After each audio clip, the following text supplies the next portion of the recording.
Assalamualaikum warahmatullahi wabarakatuh. Berikut ini adalah kisah Nabi Adam alaihi salam. Pencipta Adam.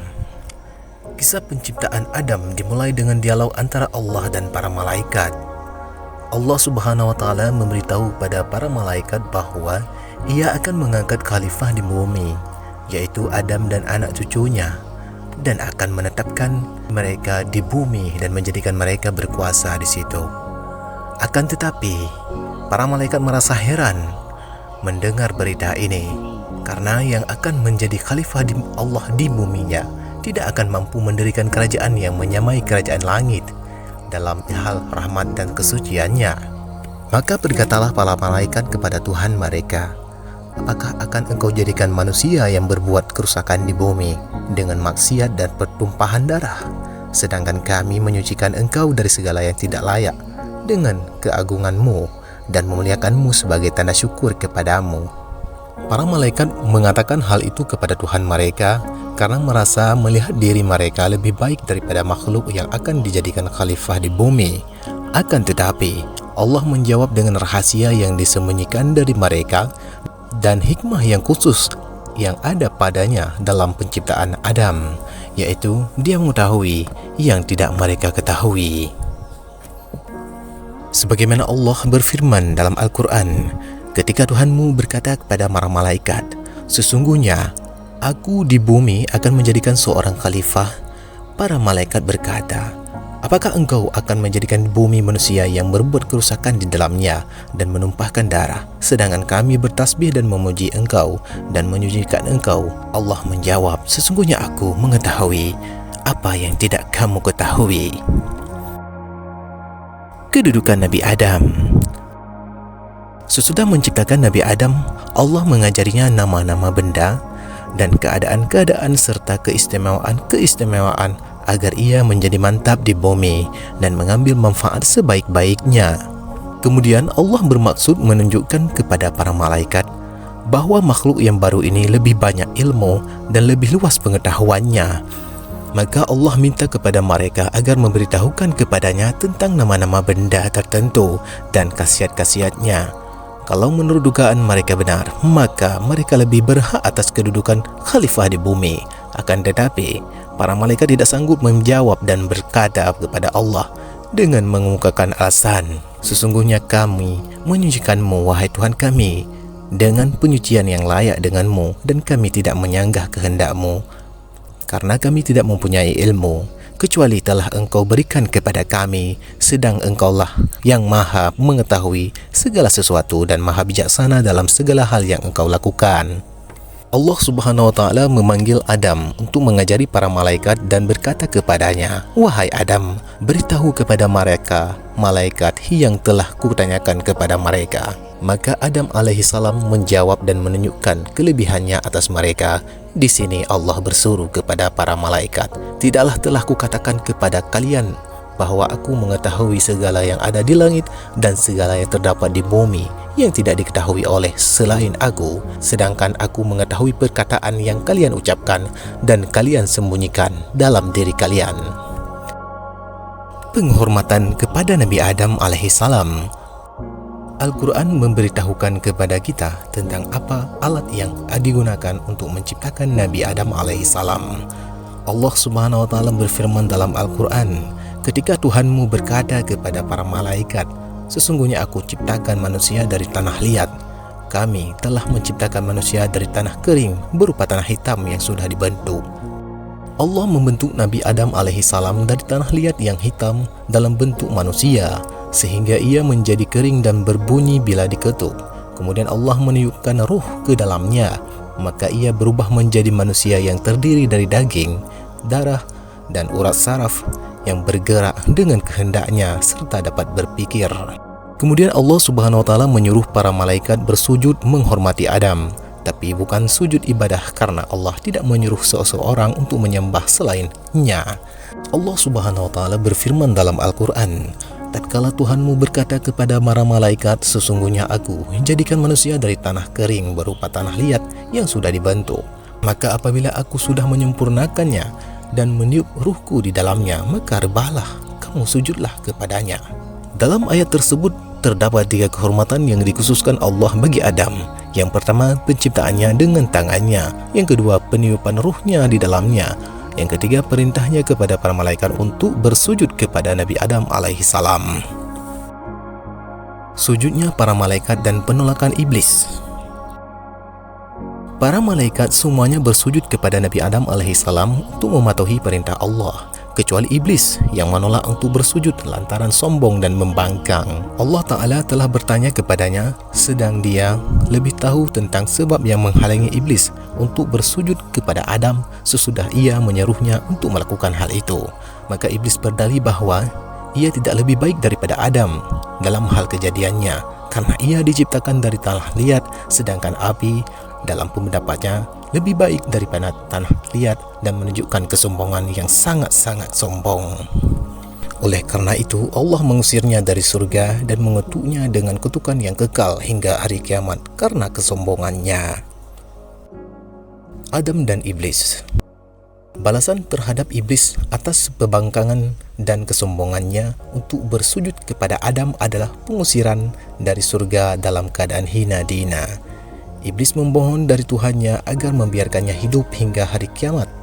Maka Allah mengabulkan permohonannya lantaran suatu hikmah yang dikehendaki Allah Subhanahu wa taala.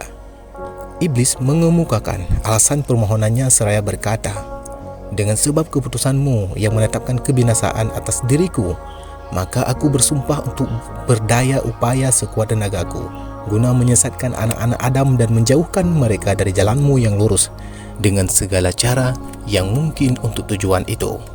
Dan aku akan mendatangi mereka dari segala penjuru yang bisa kulakukan sambil menunggu kelengahan dan kelemahan mereka hingga aku bisa menyesatkan dan merusak mereka serta menjadikan mereka sebagian dari mereka tidak bersyukur kepadamu.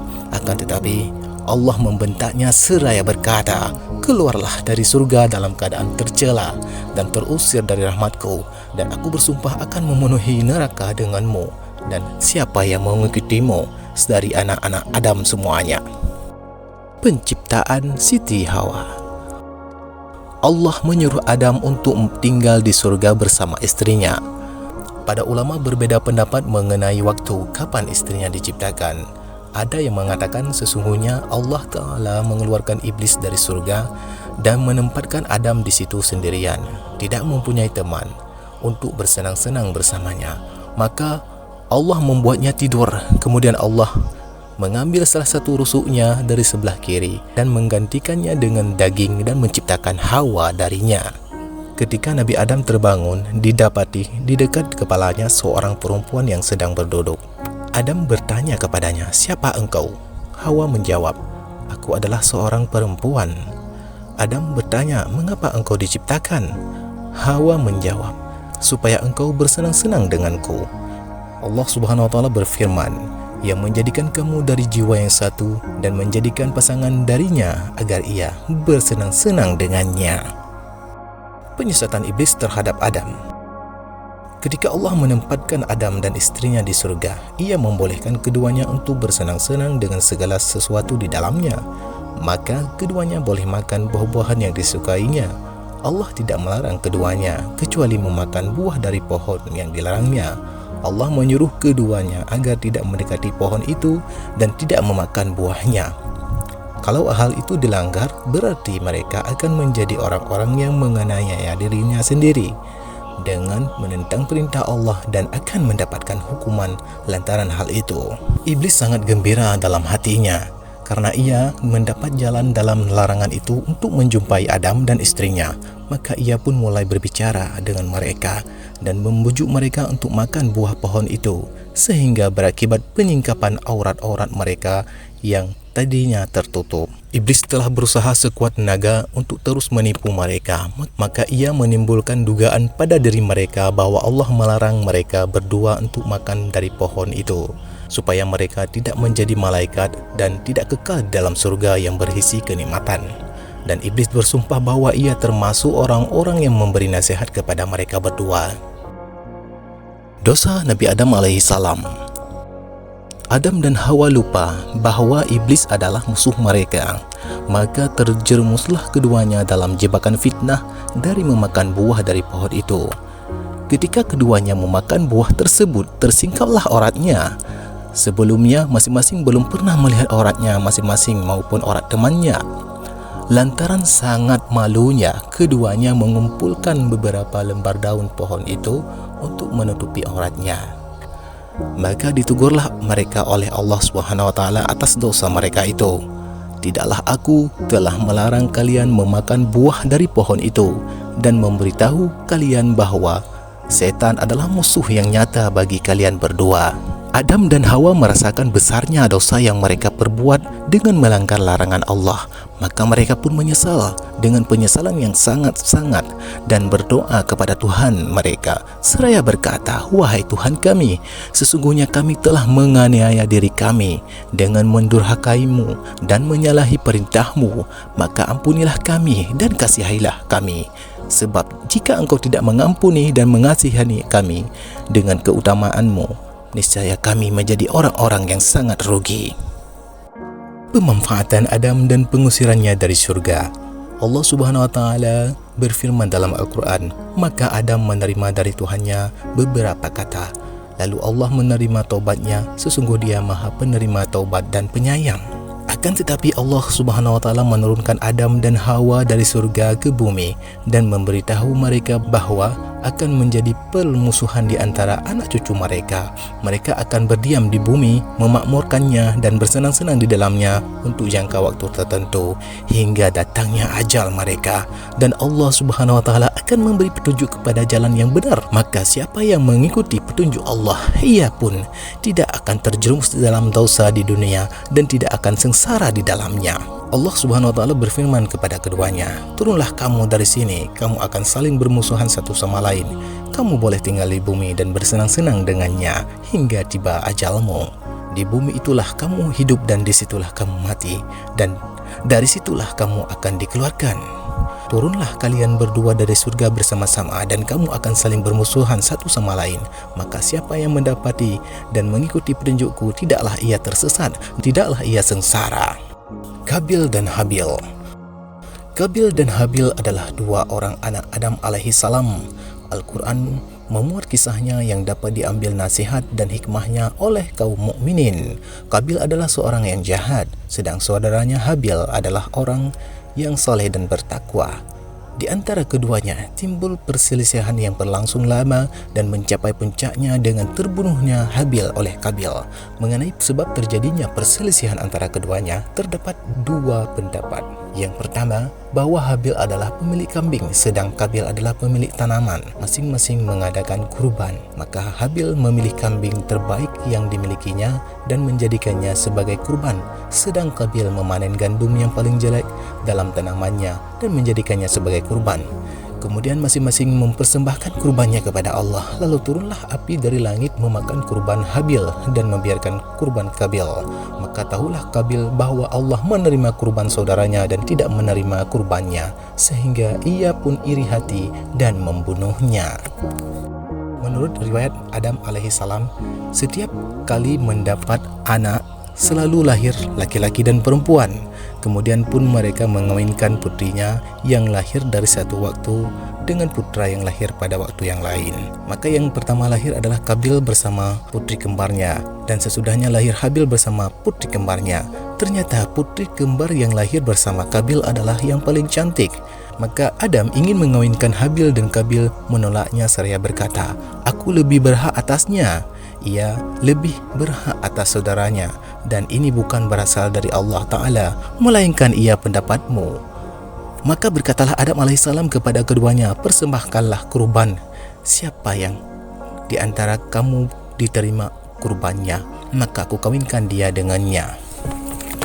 Ternyata Allah menerima kurban Habil dan menurunkan api yang memakan kurbannya, sehingga Qabil membunuh saudaranya lantaran dengki kepadanya. Perasaan dengki adalah dosa pertama yang menyebabkan pendurhakaan kepada Allah Ta'ala di langit, dan dosa pertama di mana manusia durhaka kepada Allah di bumi. Adapun di langit, rasa dengki itu dilakukan iblis kepada Adam, sedangkan di bumi dilampiaskan oleh Qabil terhadap Habil. pelajaran dari burung gagak. Setelah Kabil membunuh saudaranya, ia pun membiarkannya dan tidak tahu apa yang harus dilakukannya. Maka Allah mengutus 2 ekor burung gagak yang saling berkelahi sehingga yang satu membunuh yang lain. Kemudian burung yang hidup menggali tanah dengan paruhnya dan kedua kakinya dan lalu memasukkan tubuh temannya itu ke dalam lubang tersebut. Ketika Kabil melihat burung gagak itu mengubur temannya, timbullah rasa iba di hatinya dan ia tidak mau kalah dengan burung gagak itu dalam hal kasih sayang. Maka ia pun mengubur saudaranya di dalam tanah, sedang ia menyesal atas perbuatannya seraya berkata di dalam dirinya, apakah aku harus kalah dengan burung gagak itu? Demikianlah kisah singkat Nabi Adam alaihissalam. Wassalamualaikum warahmatullahi wabarakatuh.